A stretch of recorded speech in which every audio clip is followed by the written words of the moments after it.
The moment you purchase a brand new notebook, slick and promisingly empty, there is a distinct lift in your chest.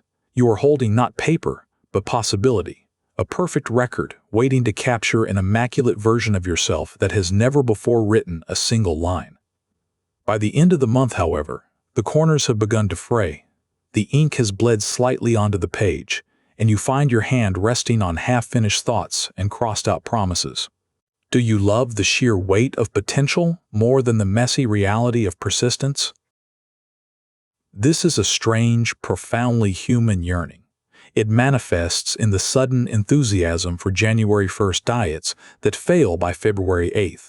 It shows itself when you install an application designed to revolutionize your habits, only to delete it 2 weeks later because the initial burst of novelty evaporated before forming muscle memory. We are masters of the magnificent beginning, the exciting decision point, the perfect outline, the sharp intake of breath at the starting line. But we seem incapable of living through the mundane, unglamorous process that follows the start. What does the blank page truly protect you from? Is it merely a desire for success, or is it something deeper, more fundamental to your sense of self? The concept you are describing has been noted by psychologists and writers alike, the allure of potentiality. Potential, unlike reality, requires no work. It does not demand commitment when the alarm clock rings at 5 in the morning, nor does it require the careful consistency of showing up even when you are tired and distracted. The beginning is pure theory. It is clean, highly structured thinking about what life could be. Consider an idea for a novel. In the first draft, everything is brilliant. The plot arcs perfectly. You know exactly what each chapter must contain because your imagination has not yet encountered the real friction of narrative structure. But when you have to write 300 pages of dialogue that sound like people actually speak, the initial brilliance gets sanded down by awkward phrasing and unexpected omissions. This process of translation from perfect thought into imperfect object is where many beautiful beginnings falter. Perhaps we are confusing the blueprint with the actual house. We love the architecture, we find the raw design aesthetically pleasing. But to live in a house, you must accept that the wood will warp, the paint will flake, and the furnace will inevitably require maintenance while it is cold outside. The glorious start, the perfect plan, the clean sheet of code, the initial burst of motivation is untroubled by entropy. Will we ever stop wanting to restart? The ability to reinvoke a state of pure possibility is an immense psychological comfort. It allows us to frame difficulty not as evidence of failure, but as proof that our current attempt was not optimal. We tell ourselves, I just need 1 more month, or I will wait until the next season.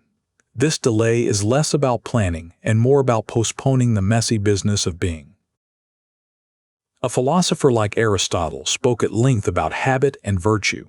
For him, character was built through repeated, deliberate action, doing something difficult today so that it becomes easier tomorrow.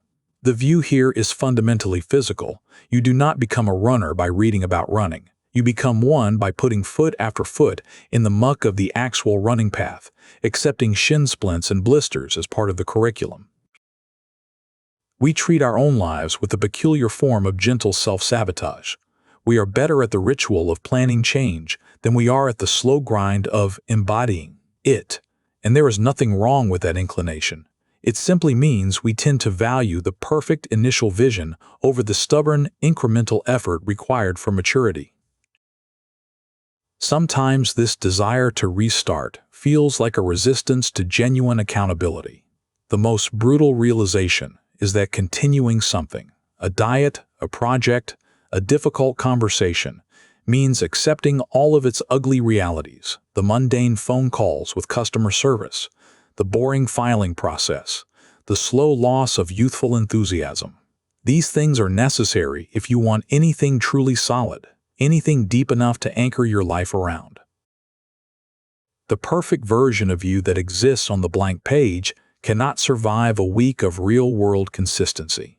It does not have to negotiate time with grocery shopping or fit into a demanding work schedule. That person is an idealized ghost. The self that actually continues, the one that lives through 3 months and then 4, is resilient, but it is also visibly creased around the edges. Perhaps we need to re-engineer our definition of success. If we only measure it by the brilliant commencement or by the pristine initial sketch, we will perpetually live in a state of pre-success. The work is not finishing. The work is maintaining the tension between the initial excitement and the slow, steady inevitability of decline. A beginning holds magic because it promises an ending that is inherently better than the messy middle.